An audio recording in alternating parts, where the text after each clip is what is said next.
Constitutes with Galaxy Inc. And for this week's writing tip, we're going to be doing an introduction to middle grade books. You'll notice for the past couple of weeks that we've been doing an introduction series to the different levels in children's literature. I think this is very important to define for authors so that you know where your book fits within the different areas in children's books. You'll notice that I've thrown around a couple of different titles for this level of books. There's middle grade, juvenile fiction, intermediate readers, bridger books.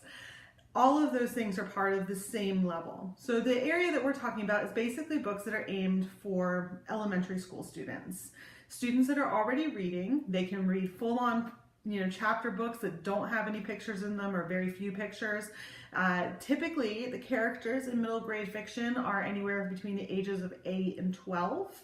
Once they start getting into teenage years, then we're starting to aim the books more towards teenagers. So typically the characters are a little younger. I heard a rule once, I don't want to say it's a rule, but I heard once that children like to read characters who are a little older than them. So if you want to aim a book at a 10-year-old, then have a character who's 11 or 12. Kids like to read about kids who are a little older. A good case in point is the Diary of a Wimpy Kid series. Those books are set in middle school. They start in 6th grade, and I think the character is now in 7th or 8th. But those books are actually aimed towards 3rd and 4th graders, which sounds weird, I think, to some people, but that's how it is. Kids like to read about older kids. And you can still have some of those concepts that an 8 or a 10-year-old is dealing with while having a character who's 11 or 12. Another thing about middle grade fiction is that the books are easier to read, but you can start inserting some things in there that, are definitely more difficult. Think of Harry Potter. So Harry Potter starts at about 3rd or 4th grade reading level. It's pretty easy to read The Sorcerer's Stone or Philosopher's Stone if you're in England. But as the books go, they also get progressively more difficult. And you'll notice that they're all shelved in the same area of the store, which is the intermediate section. If you're in a bookstore, they're usually an intermediate.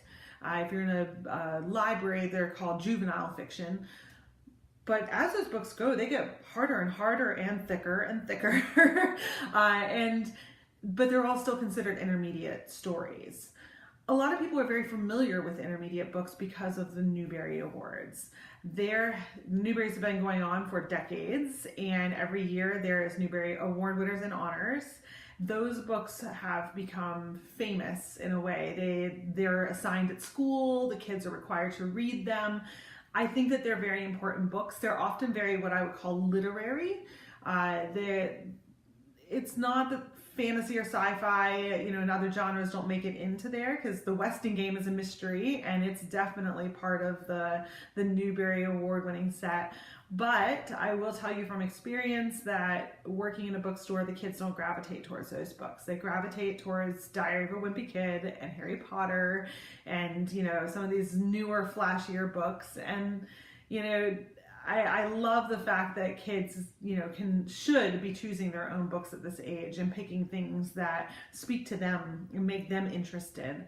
So as a writer, you need to understand what separates a middle grade book from a young adult book. So I just recently watched a series of lectures that were done by Brandon Sanderson and a guest speaker, Brandon Mole.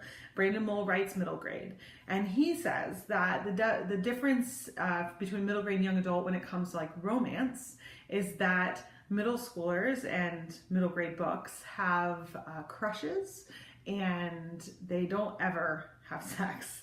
And in young adult, they start going in that direction. You actually have romance and sex appeal and that kind of thing.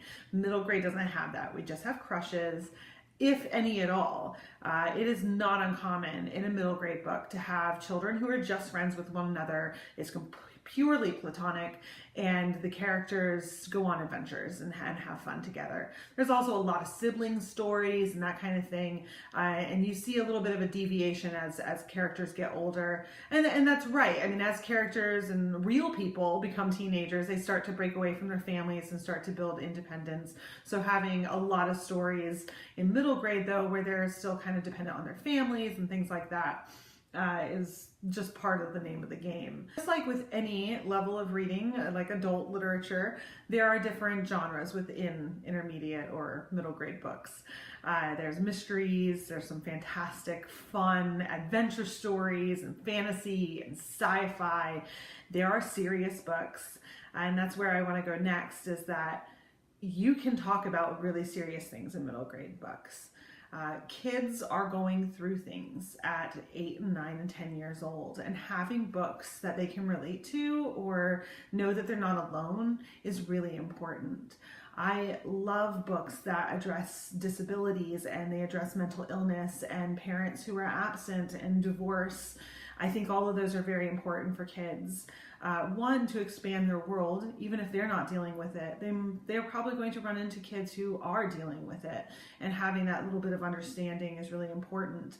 I also think, though, it's also important to find characters that they can relate to. One of my favorite books is Rules by Cynthia Lord. I love this book, and I think that it is so important for kids to read. And it deals with the disability, but in a way that is real and raw, and that children can relate to on a level that they can relate to. So don't be afraid, if you're writing for middle grade, to shy away from those things. Characters can die in middle grade. Characters can get sick. They can get hurt. It is how you approach it, and remember, it's not, think of it, the difference between like PG and R. You know, Disney movies have death, but we don't show it in gory detail, okay? You can have thin books. It's not uncommon to have these kind of smaller books. Series are fantastic in middle grade because kids like to stay with their characters. So there's all these different series in middle grade. I know you've seen them. More modern ones that you might not be familiar with are like 39 Clues, or there's a Tomb series, which I'll post the picture up here because I can't remember it off the top of my head, that I really love. It's a lot of fun, has history kind of mixed in, you know, and that's the things that you can do with middle grade. There are also Bridger books that go to the next level. So Bridger books we've established last week are books that are reading levels or for ages where they're ready for the next level, but maybe they're still young. So there are Bridger books that go from middle grade to young adult. And the characters are 12, 13, even 14, but maybe they act a little younger, or it's still kind of PG.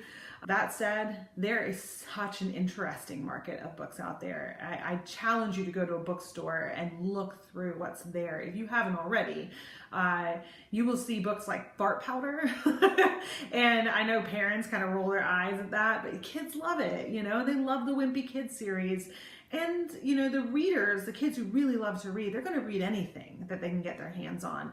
So they're going to read the more literary books. And kids love things like Kate DiCamillo, who has also won Newberries, but really catches the imagination and the attention of her readers and is considered a little bit more literary. As a writer, I also think one of the challenging things is that you're writing about an age that you might remember, but we're not 12-year-olds or 10-year-olds or 8-year-olds. And so getting into that mindset and really understanding children in that way, like how would a child react in this moment? You know, finding good people that can kind of read your story behind you and tell you, you know, I call them beta readers, but finding people who can, you know, listen to you read it and go, would a 12-year-old really say that though? I mean, that sounds cute, but I mean, I don't think a 12-year-old would talk like that. Or I don't think your 12-year-old would talk like that. And that's important because kids can sniff out inauthenticity. But children's books are written by adults. They're all written by adults. So we have to find a way as writers to draw in our readers and, you know, capture the imagination of the parents who are going to buy the books, but at the same time, capturing the voice of our own characters. Another thing that you should keep in mind, just like we talked about with picture books and early readers, is that middle grade books sometimes do have pictures. You don't have to be an illustrator in order to have pictures in your book. You can hire one, pay them well. I know I keep saying that, but I think it's really important, especially I'm doing a lot of freelance work and there's some people who don't want to pay well. So I think it's really important to continue to harp on that. If you're going to self-publish, you need to be willing to kind of shell out the money up front in order to make your book really good and also pay the people what they're worth. You can also, when you're sending books out, you send out a query letter to an editor or an agent. You can let them know that you imagine that there are pictures in this book. I don't really recommend that in the beginning, but you can do that. And sometimes the publisher notices that this would be great if we had like little sections at the beginning of the book that, maybe illustrations in each chapter, or they see its potential as being a little bit marketed towards a little bit younger, and so having more pictures would really help, market that book. I know that I'm currently working on a middle grade series. I don't imagine it having pictures, but if somebody said, hey, we really want to add illustrations to the story, I'd be okay with it. And I think it'd be exciting.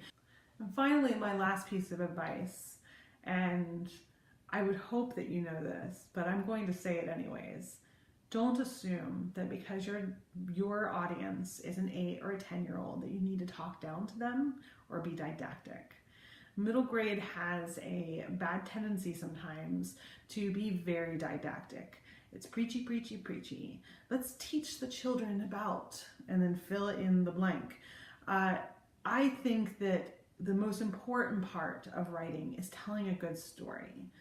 If you can't tell a good story without being preachy, then it's not a good story. If you remove an element from the story that is the preachy part and the story falls apart, then you've lost your plot. You don't have a plot if one thing comes out and the whole thing unravels. It should be a part of it, but it doesn't have to be what the story's about or the aboutness of the story. I find that very important, and I want to convey that to anybody who's writing a story, because I know a lot of people think, I've got this great idea about, I want to tell people about Down syndrome, or I want to tell people about mental illness, or talk about abuse, and I want to talk to middle graders, and so I'm going to write this fictional story that kind of tells them all about it. And it might as well be nonfiction at that point, because it very loosely has a plot and characterization. So if you're thinking about writing a book where you want to convey some kind of important message, and that happens a lot in these middle grade books, remember that you need to have a story, a good one that'll engage readers and make them want to keep reading. Those are my favorite kinds of books. And I know, and I remember all my favorite books as a kid. You see a lot of them up here on the shelves because I collect the books that I loved. And the reason I love them is not because they were teaching me something. It was because they told a good story and they had great characters. And that's the thing that I want to convey to anybody who's writing for this age group. Don't forget to press like and subscribe to our channel. We post new videos every Friday with writing tips for all types of writers. I've been Venus with Galaxy Inc. I hope your writing is out of this world.